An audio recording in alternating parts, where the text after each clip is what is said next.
Greetings, folks. Joseph Kursky here with you.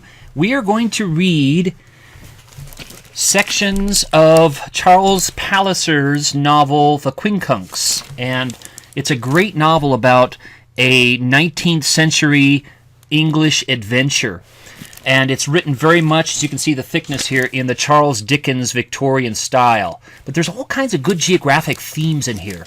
Population change and how people actually lived, rich and poor, back in the 19th century. So let's just read a little bit together, shall we?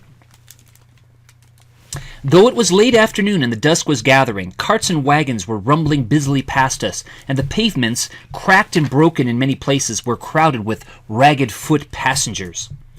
Once we were in Bethnal Green Road, I tried to use the map, which fortunately I had in my jacket pocket when I left Mrs. Philiber's.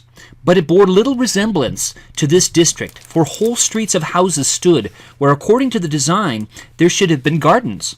The metropolis was growing so rapidly that the map was already out of date, although it had been published only a few months after my birth. "I remember this road so well," my mother said, looking around.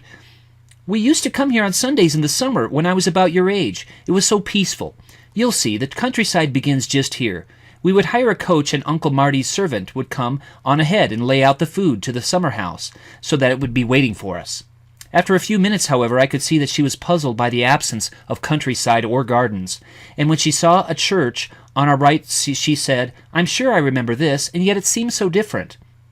For some time we had been passing row upon row of little two-roomed or four-roomed dwellings in straggling streets or stifling courts, and now she glanced at me several times in growing perplexity.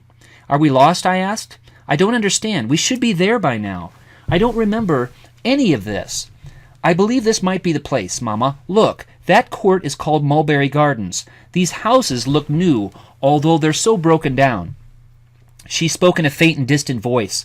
"I believe you may be right. And look," I cried, "there are summer houses." In an overgrown piece of waste ground just off the high road were a number of single-storied wooden buildings, which, with verandas and projecting supports for canvas awnings that must have once fluttered in the summer breeze. Now, however, they were rotting. Green slime covered the walls, and they were near collapse, for they were 40 or 50 years old. Yet to our surprise, there were dim lights in them, and we saw people entering and leaving. We quickened our pace and hurried through the darkening streets until we reached the green. There we inquired about the way, and had great difficulty in finding Parliament Street, which turned out to be a dark little conspiracy of tiny houses crouched around a gloomy and diminutive square.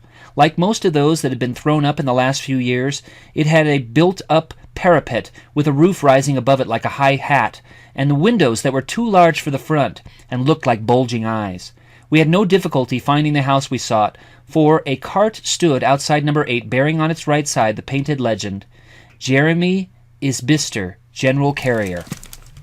And that, my friends, is from Charles Palliser's wonderful, wonderful novel, The Quincunx. I think it is my all-time favorite book.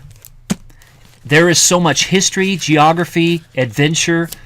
It's set in a specific time and place. I think you'll love it, so check it out. And as you can see from our little reading today, there are loads of things to think about as you read each one of the paragraphs. The characters, the setting, the geography, the climate, urban growth, rich and poor, economics, and so on.